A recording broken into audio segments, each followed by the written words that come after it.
Si vous vous demandez laquelle de ces brosses acheter, cette vidéo est faite pour vous. On va assister au combat entre le Babyliss Hydrofusion rotatif et le Babyliss 4 en 1.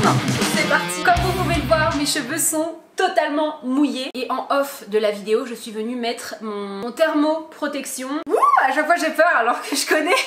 C'est parti, testons. Un autre petit avantage que j'ai oublié de vous dire, vous avez tout en haut un petit bitonio là où vous pouvez le tenir quand vous faites votre brushing. C'est jamais brûlant donc vous pouvez venir vous aider, ça c'est cool.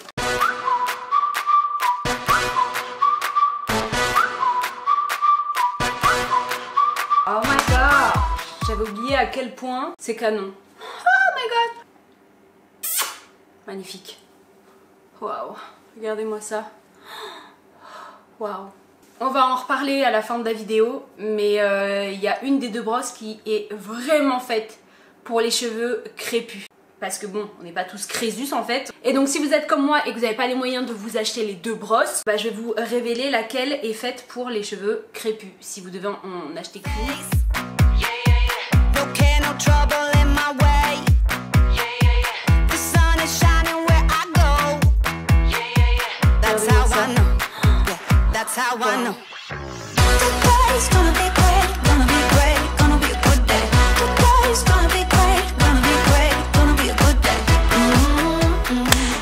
Et voilà, emballé, c'est pesé. Mes cheveux sont ultra méga beaux en fait. Vous avez vu mes cheveux tout à l'heure, le avant et le après, il est quand même fou. C'est dingue! On dirait que j'ai fait un lissage, alors que non, c'est juste avec la brosse que vous avez vu. Donc ça, c'est pour le côté droit. Et c'est le résultat qu'on obtient avec la brosse Babyliss 4 en 1. Par contre, le petit inconvénient, comme je vous disais, c'est ça, c'est que les petits voulvouls là, les petits cheveux devant, ça a du mal à le prendre parce que la brosse est vraiment grosse. Moi, j'ai les cheveux super frisés devant. Et comme la brosse est grosse, du coup, ça a du mal à venir en précision pour tirer sur les cheveux devant. Je sais pas quoi dire, c'est vraiment magnifique. On passe à la deuxième brosse rotative.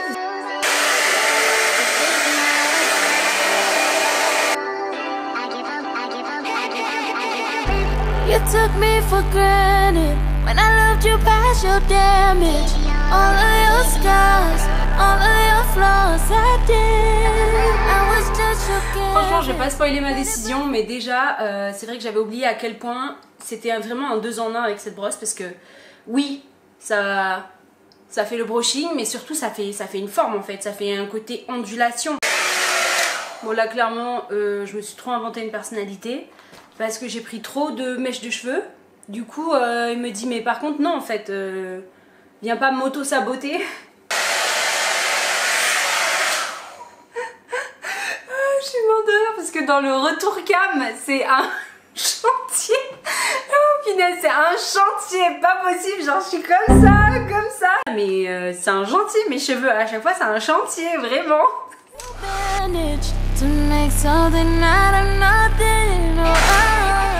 Wow.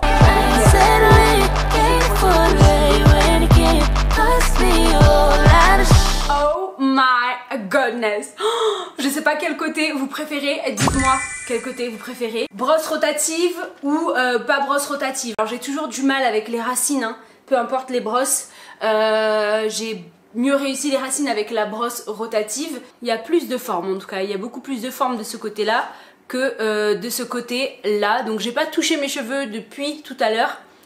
Donc vous avez vu, ça a quand même bien évolué, hein. Ça n'a pas du tout gonflé ou quoi que ce soit. Et les deux sont vraiment canons, comme vous l'avez vu, le résultat est genre incroyable. Donc je pense que peu importe celui que vous avez déjà à la maison, ne soyez pas déçus parce que c'est une dinguerie. Mais si vous avez pas du tout de Babyliss et que justement vous voulez en acheter un, moi je vous conseille clairement de partir sur la brosse rotative. Tout simplement parce que elle arrive à venir choper les petits cheveux devant, elle fait déjà du mouvement, elle tourne tout seule. Donc franchement, oui vous n'avez pas plusieurs embouts, mais j'ai envie de vous dire à la maison vous avez forcément un sèche-cheveux. Ce qu'on veut vraiment en achetant la brosse Babyliss, c'est le côté brushing. Et j'avoue qu'avec, vous pouvez venir vraiment travailler le cheveu, vraiment, bref. Là c'est vraiment minime ce que j'ai fait, mais normalement je fais beaucoup plus butterfly que ça. Vous voyez la différence entre J'ai vraiment une préférence pour la brosse rotative du Babyliss Hydrofusion, tout simplement parce que je la chéris, les deux sont bien. Mais voilà, on est ici pour trancher en fait. C'est vraiment cette brosse là que j'ai kiffé et que je kiffe et que je vous recommande si vous aviez à choisir entre les deux. Donc en gros il y a tellement d'avantages, ça tourne tout seul donc il y a un gain de temps de fou. Ça vient prendre les petits cheveux devant donc ça c'est cool aussi. Vous pouvez l'emmener partout parce qu'en plus vous avez un petit cache comme ça, une fois que c'est terminé vous mettez le petit cache dessus, bam, vous le mettez dans la valise et on n'en parle plus. Maintenant la réponse ultime à la question que vous vous posez toutes, enfin du moins les filles qui ont les cheveux un petit peu comme moi, c'est lequel est adapté pour les cheveux crépus frisés de fou malade. Parmi les deux brosses que vous avez là, laquelle est adaptée aux cheveux crépus à friser? C'est clairement la brosse qui ne tourne pas, tout simplement parce qu'elle a des picots beaucoup plus rigides qui vient prendre le cheveu et puis on le tire, vous voyez pas ce que je veux dire. Et là les picots sont vraiment un peu plus doux. Donc si vous avez des cheveux un peu moins crépus et un peu moins frisés que moi, ça va totalement vous aller cette brosse là. Mais voilà, si vous avez des cheveux un peu plus frisés que moi, c'est cette brosse là qu'il vous faut. Vous avez vu ma qualité de cheveux, vous avez vu comment c'est frisé et tout. Et pourtant, regardez ce que ça donne avec la brosse rotative. Donc franchement, ça fait aussi l'affaire. Mais voilà, moi aujourd'hui il fallait trancher, il fallait vous donner une idée. Et c'est vrai que comme on m'a fait cadeau de celle-là, je l'utilise aussi et c'est pas mal. Et c'est pour ça qu'aujourd'hui je peux venir entre guillemets vous dire ce que j'en pense parce que je les utilise quand même assez souvent. Rendez-vous ici sur la chaîne lundi prochain 18h15. Je vais mettre mon brushing avec cette brosse là. Je vais littéralement tester pendant 24 heures le brushing, le mettre à rude épreuve. Franchement ça va être une vidéo trop chouette à tourner. Je vais tout tester, voir s'il y a l'humidité, pas l'humidité, courir, ouvrir la voiture, bref, les cheveux dans le vent. Je vais tout tester pour voir et vraiment pour vous dire ouais ok super, je vous conseille de l'acheter mais sinon ça tient comment? Et c'est souvent la question qu'on se pose, c'est est-ce que le brushing tient l'humidité?